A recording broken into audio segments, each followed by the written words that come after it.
Hi everyone, thank you so much for joining us today. I'm Dr. Amanda Mintzer. I'm Dr. Emma Zoloth. And we are both psychologists at the Child Mind Institute, and today we are talking to you about tips for managing stress during the holiday season. We know that this is a busy time of year, a fun time of year, and sometimes a stressful time of year. And in general, we know that we're living in a world where stress is on the rise. The holidays can be fun for some, and also time off from school, if you have young kids or school-age kids, can also be a challenging time. So we are really excited to take the opportunity to talk to you today about specific tips that we recommend for all ages. So we're going to go through our tips, and please feel free to jump in with questions as we go, and we'll do our best to answer as many as we can. So the first tip that we want to start is to acknowledge that it's important to remember that there are some simple ways to help you stay afloat during this holiday season. We know that stress is contagious, and if you're feeling it, your kids are noticing that you're feeling it, and they're likely feeling it too. We know that modeling is super important, and how you deal with your own stress can trickle down for your kids and maybe even to your grandkids. We know that research shows that something as simple as taking a simple breather and a deep breath, staying calm when perhaps your children are pushing the exact buttons for you, can actually create positive changes in the brain. And your calm response affects how your children can react as well. So if you're in a stressful situation, perhaps you're in an airport or your flight is delayed, and you realize that you're going to miss the connection, rather than yelling, freaking out, or doing all those things that you might feel like doing inside, we advise you to take a simple deep breath and to out loud say something like, Mom and Dad have this under control, or wow, this is stressful and we're going to figure it out. Because this will then model for your kids how they can remain calm as well. So our next tip is actually about those same situations that you might know ahead of time could trigger some stress in you, like traveling or being at a busy airport, and actually taking a step ahead of time to do what we call coping ahead, or coming up with a plan of attack before you get into those stressful situations to set yourself up for success. So that means knowing for yourself or for your kids or other family members what situations might be stressful for you and what can you do ahead of time to set yourself up for some success. So maybe if you're at the airport and you know the airports are stressful, you might plan ahead and leave extra time so that you're not pressed for time to get to your flight. Or if you know that your holiday plans include a long car ride, you can pack a backpack of activities for your kids, or include snacks, or plan breaks, so that you can avoid that conversation of, I'm bored, are we there yet, are we there yet? Snacks are key, especially when you have young kids. Yes. So definitely pack more than you need. One of the questions that just came in is, how can I navigate conflict with my in-laws and or extended family members, especially if things go against your family values? So this is a great question.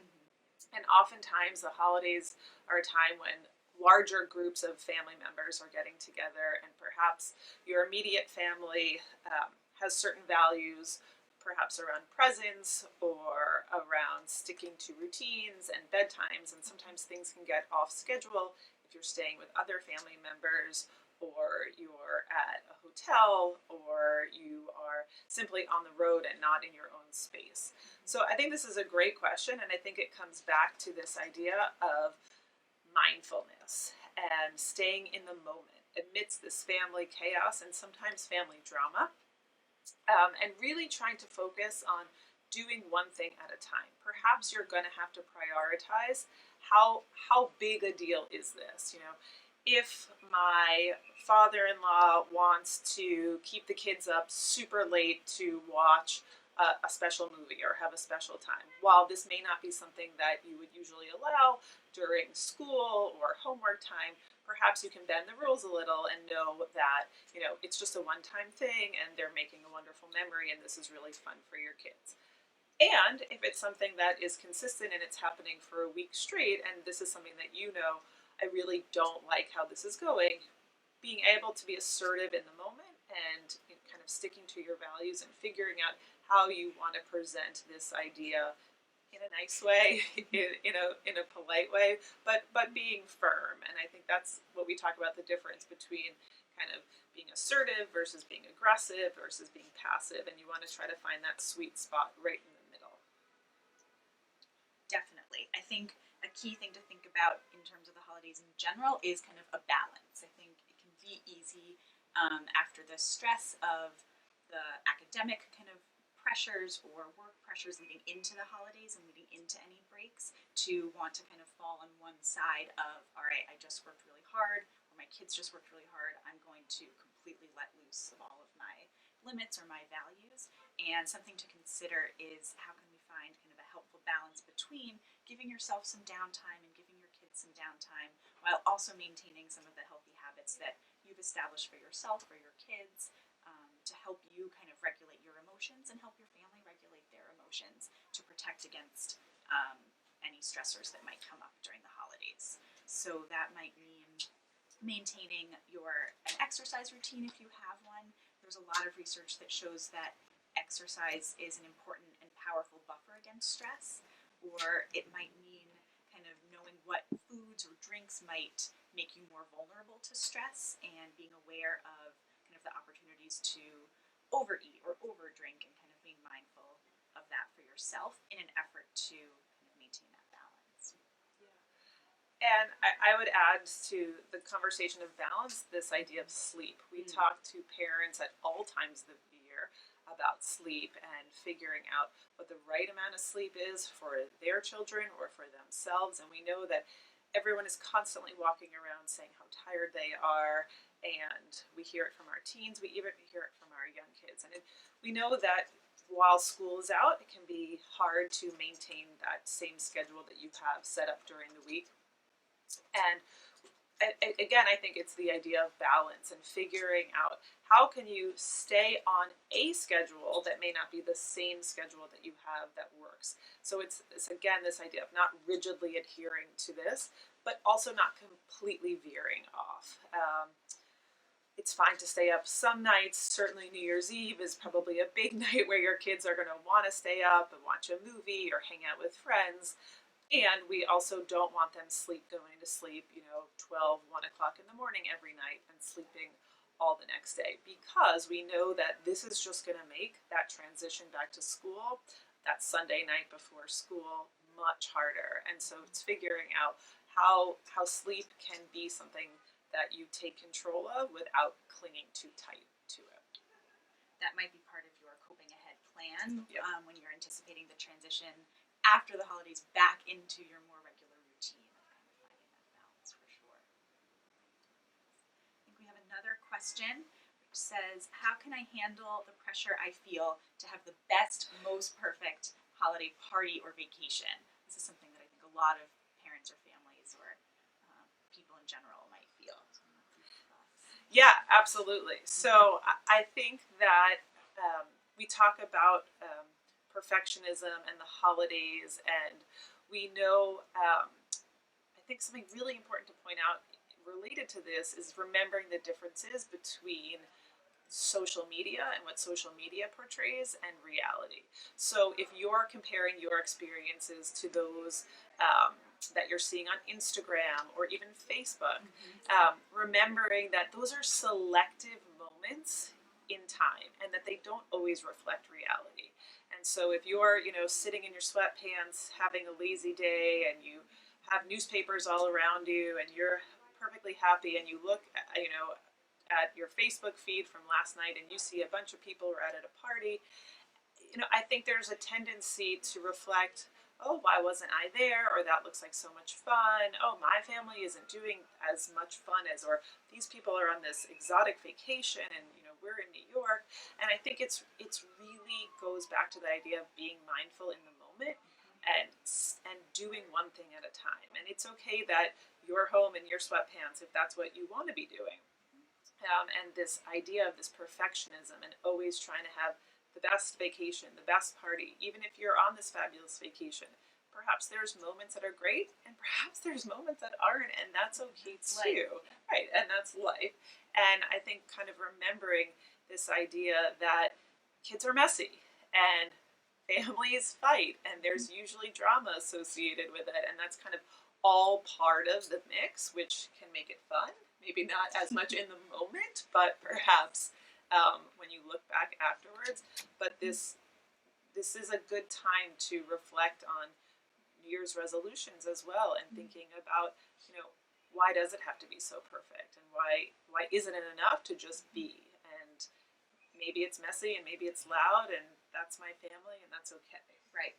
And I think acknowledging that is one of our tips that is a pretty important one, of first just acknowledging that the reality that nobody's perfect and there is that imperfection, and then that can help you kind of get through some of those tougher moments or more challenging or messy moments without judging yourself or judging your family members or those people around you, to kind of embrace or accept some of that imperfection. Yeah, and I love what Emma said about the judgment, because that goes back to mindfulness and this idea of, if you are in the moment and if you are really truly noticing what you're thinking, what you're feeling, that's a good barometer to test, when do I need a break? Yes. When are my in-laws too much for me? Or when are there too many cousins and aunts and kids that I'm feeling overwhelmed? Perhaps my 3-year-old's feeling overwhelmed. We're gonna take a break. We're gonna take a pause, and our family's gonna go on a walk, or we're gonna go for a drive. And perhaps you might get a weird look from, Aunt Sally, who wanted to spend this whole day with you, and that's okay too. And I think it's that idea of knowing where you are in the moment, being attuned to where your kids are in the moment, and helping model that for them, that it's perfectly fine to take a break. Yes. And that mindfulness can help you prioritize. I think during the holidays there can be a lot of invitations to parties, even some, or a lot that you want to go to. Sure. Or family celebrations or obligations, and I think there can be pressure to feel like you have to say yes to all of these things, but being aware of your limits and being mindful of when you feel like you're feeling overwhelmed, that it's okay then to say no, or I need a break, or you can kind of figure out or get some support from your family to figure out, how can I prioritize all these different engagements that I have. Right. Absolutely. So speaking of that, we have a question that looks pretty similar. What is some advice for helping kids stick to their routines, like homework, reading, or bedtime during the holidays? So we talked about the bedtime one, but we didn't talk about homework. And perhaps this is a time where, yes, your kids aren't in school for perhaps a week or two, but that there is an expectation maybe set from the school or maybe set within your family that they're still going to be reading every night, or they're still going to be doing their homework. And I think for this one, it really depends on you, and it depends on your kid. Sure. If you know that you have a kid who, you guys are going on a ski vacation and it's going to be jam-packed and there's really no time at the end of the night to read, perhaps you have your child think about that, and that's part of the cope ahead plan of, we have a long plane ride or a car ride, and it's a really good time to get that out of the way so that you don't have to think about it. I think a lot of the stress can come when you have this fabulous vacation, and then it's those Sunday night blues before school starts again, and it's thinking like, oh no, like I didn't do any of this reading, or I completely forgot this assignment. So I think that happens a lot. So if you have school age kids, check with their teachers. A lot of the schools are using online homework databases that you can log into, see if they have homework, verify if they're telling the truth, and figuring out a plan ahead of time. We have a 10-day vacation. Do you want to do 20 minutes of reading a day? Do you want to do it more concentrated on the weekends? Yeah. And I think for younger kids, this is where that idea of that when-then rule. I know that you really want to go to Bobby's birthday party on Saturday. When you do your homework, then we can go to the party or pick out a present or something like that. Yeah. And I think depending on the age of your kids, this could be a good thing to practice modeling too. You can have that conversation together, like you were saying, Amanda. of how do you feel like you work best? How can we kind of set this vacation up so that you're getting a little bit done at a time, or spending more time on the weekends, or doing things before you do something fun to help them kind of take more ownership of those decisions over time, Sure. depending on their age. Yeah. So another question we have, what are your thoughts on aspects of a behavioral plan for kids with oppositional defiant disorder during these times? How do you manage things like earning for your kids to earn their privileges? That's a great question. I think some of that goes back to some things that we've talked about kind of coping ahead and setting up kind of expectations ahead of time. And then building in some privileges that they might want to earn, and you can talk to them about that to figure out what would be reinforcing if you're asking them to do things like homework on vacation or reading when they might want to stay in their pajamas all day, to try to figure out things like that. Yeah, I think certainly going back to this original idea of this is a really fun time, but there's also a lot of downtime. So perhaps you're used to spending, a ton of time, concentrated time with your kids on the weekends. And this is like a 2-week weekend. Yeah. So it can feel like a lot, and it can feel overwhelming for both parents and for kids. And I do think it's important, again, remembering who your child is and to know, do you have the type of kid who, is likely going to have a meltdown at 4 o'clock when you've been go on all day long and they haven't had a snack? So remembering, kind of going back to those basics of making sure that they're sleeping, making sure that they're eating consistently, making sure that they're not inside on a screen all day long. I know that a lot of times when school is out, for some kids, the fantasy is, I'm just going to sit in front of my iPad or my Xbox and play for 10 hours. And while that might give you a break, we know that what they're like after that much screen time can be really difficult to manage. So really setting up those expectations ahead of time. And like Emma said, building in time for fun, time for rewards. But I think if you are a family that follows a behavior chart, or you have a kid who, really adheres to a behavior chart, maybe for the morning routine or for the evening routine, I would say bring that with you. Even if it's bringing with, on vacation and you need to make some modifications, I would still start with the structure and then tweak as you go along. Yeah, same thing for kids who have a hard time with transitions, giving them kind of warning ahead of time about what the plan is for the day and what can be they can expect, can be helpful to kind of cope ahead again for any anticipated stressors. So another question we have are, what are some tips for kids who have selective mutism to deal with family visits? It's a great question.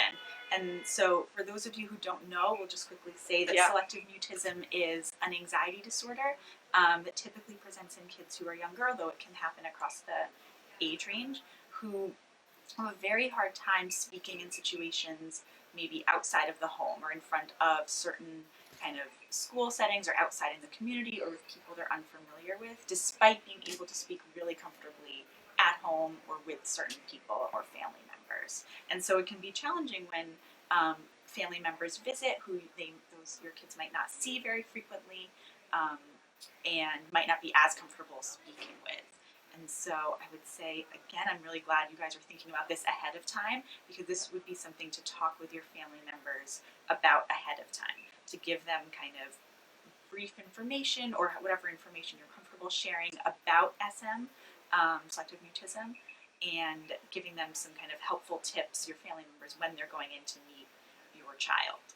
Right, so the same way that you would prepare your child for, this is a visit that, we're going to our cousin's house and there's going to be 8 people there, and going through who those people are, really talking to the adult family members of, selective mutism is something that, my daughter is working through and she's made great strides. Please don't ask her any direct questions when she first walks in. She needs a warm-up period. And again, the same material that you're using in treatment sessions and maybe in school, you're going to bring that on the road with you.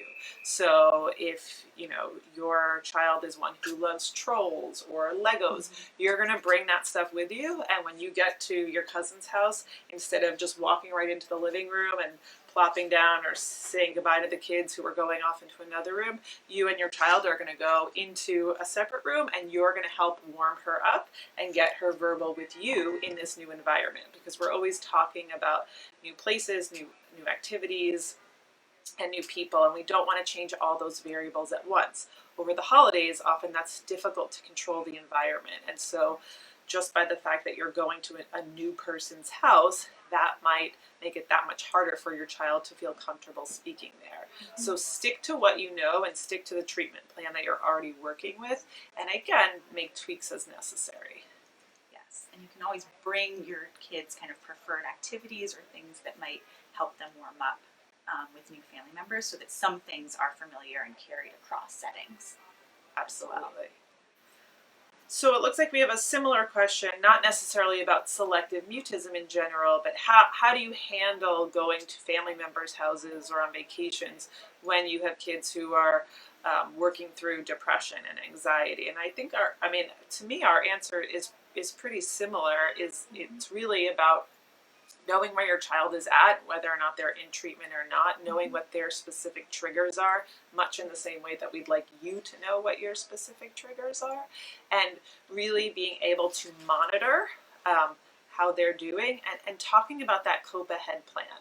There shouldn't be surprises, and it would be great if your child who's feeling anxious about, you know, having to sit at a table full of family friends that they don't know, if you could perhaps identify a buddy for them to sit next to, or perhaps you could sit next to them, or talk about, you know, plan A, this is, you know, ideal, then there's plan B, what we do if plan A doesn't work, and maybe you might even need plan C and plan D, and that's okay too. Definitely. And really talking about what that looks like. You know, in general, we don't want parents over accommodating for their kids, meaning we don't want you to think, well, my child has anxiety, so, you know, that birthday party, we're not going to it. They can't handle it. Or that family vacation, that's just going to be too stressful for my child.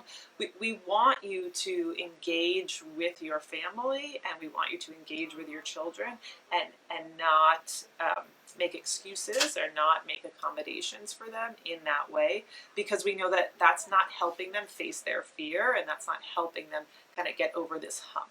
Yes, I completely agree. I think having a goal or a plan A and some backups can be really helpful for yourself and for your kids, so that you can then celebrate those successes or wins when they do happen, and make sure you leave time for that as well.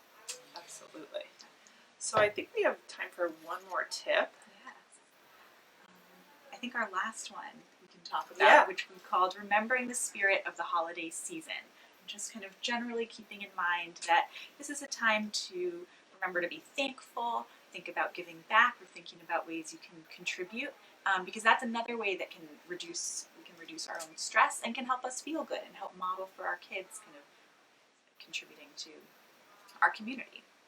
Absolutely. And I think going back to that idea of this idea of comparison, so constantly looking at your phone or constantly comparing what you're doing or what you're not doing compared to those that you see on social media, and really to remember to celebrate what you have right in front of you.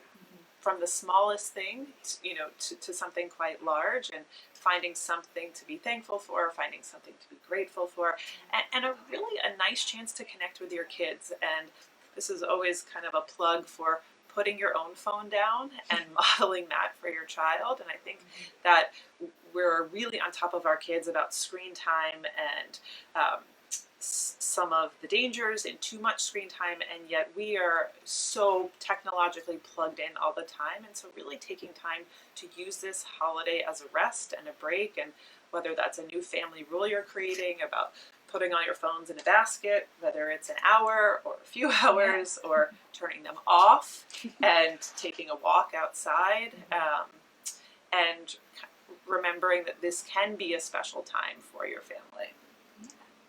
So we hope this was helpful.